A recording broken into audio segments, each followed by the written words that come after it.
আসসালামু আলাইকুম। আজকের ভিডিওটা একটু স্পেশাল।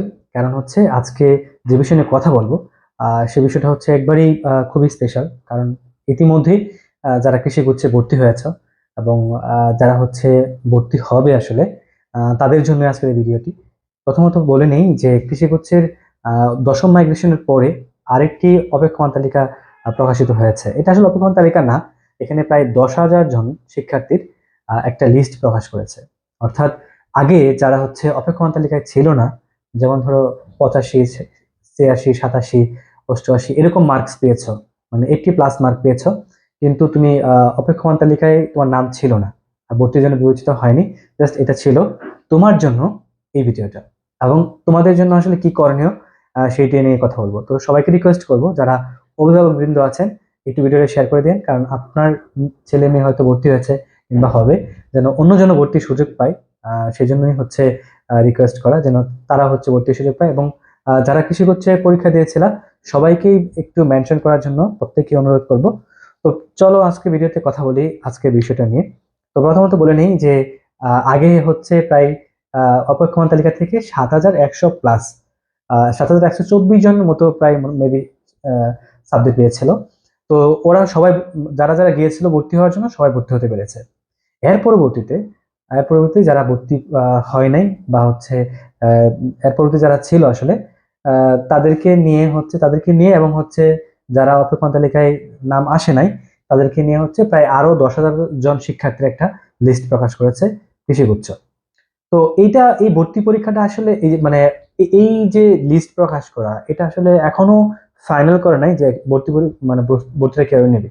সো আমি যতদূর জানি, যে আমার যতদূর ইনফরমেশন ছিল, যে অন স্পট ভর্তিটা হচ্ছে বৃহস্পতিবার হওয়ার কথা ছিল। তো এখনো নোটিশ দেয় নাই। নোটিশ দিলে হয়তো তোমরা জানতে পারবে। আজকে আরেকটা ভিডিও পোস্ট করবো রাতে, যে ভর্তি প্রক্রিয়াটা কিভাবে হবে সেটা নিয়ে।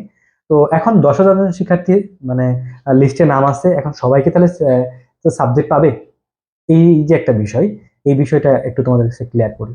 সো এখন যে বিশ্ববিদ্যালয়গুলোতে সিট ফাঁকা আছে সেগুলো বলে নেই: কুড়িগ্রাম, হবিগঞ্জ, খুলনা, তারপরে হচ্ছে পটুয়াখালী, সিভাসু এবং সিলেট কৃষি বিশ্ববিদ্যালয়ের কিছু সিট, যেটা হচ্ছে ইকোনমিক্স এবং ইঞ্জিনিয়ারিং। বাট বাকিগুলোতে মোটামুটি সব বিশ্ববিদ্যালয়ের সিট কিছু না কিছু, সব ফ্যাকাল্টিতে ফাঁকা আছে।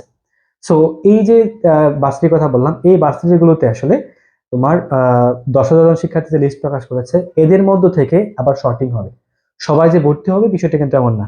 এটা দুইটা প্রক্রিয়া হইতে পারে। যে আমি আগে যে ভর্তি প্রক্রিয়া যেরকম ভাবে টাকা জমা নিয়েছিল, যে ১০,০০০ টাকা যারা যারা দিয়েছিল তাদেরকে সাবজেক্ট এবং হচ্ছে বিশ্ববিদ্যালয় দিয়েছিল, বা মূলত বিশ্ববিদ্যালয় দিয়েছিল, এর পরবর্তী সাবজেক্ট দিয়েছে, এটা হইতে পারে।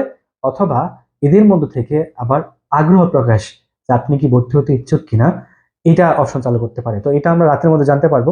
তো এখনো জানতে পারেনি কি প্রক্রিয়া নেবে, তো রাতের মধ্যে এটা ক্লিয়ার হয়ে যাবে।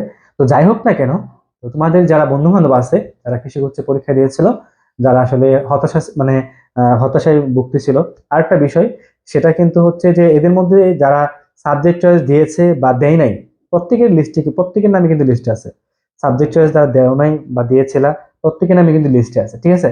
তো তোমরা লগ ইন করে, অথবা যে নোটিশ বোর্ড আছে সেখানে যেয়ে তোমার রোলটা একটু খুঁজে দেখো, তোমার নামটা আসছে কিনা। যদি আসে, তাহলে পরবর্তী ভর্তি প্রক্রিয়ার জন্য প্রস্তুতি গ্রহণ করো। সো ভিডিও বাড়াবো না, আজকে এই ভিডিওটা এই পর্যন্তই। আরেকটা ভিডিও দেবো যে ভর্তি কার্যক্রমটা কিভাবে হবে সেটার জন্য। তো সবাইকে অসংখ্য ধন্যবাদ ভিডিও দেখার জন্য। আর আরেকবার রিকোয়েস্ট করবো, ভিডিওটা একটু শেয়ার করে দাও, অথবা তোমার বন্ধু বান্ধবদের মেনশন করে দাও যারা হচ্ছে কৃষি উচ্চ পরীক্ষা দিয়েছিল। সবাই ভালো থাকো, সুস্থ থাকো, দেখা হবে পরবর্তী ভিডিওতে। আল্লাহ হাফিজ।